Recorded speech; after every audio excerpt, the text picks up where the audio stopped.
つ目、難なく余裕を持ってクリアしています。そして大きなメダルスロップを振り切れ、ここまで余裕があります。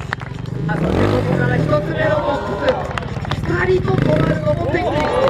おっと難しいことにしています。ここまで減点はゼロ。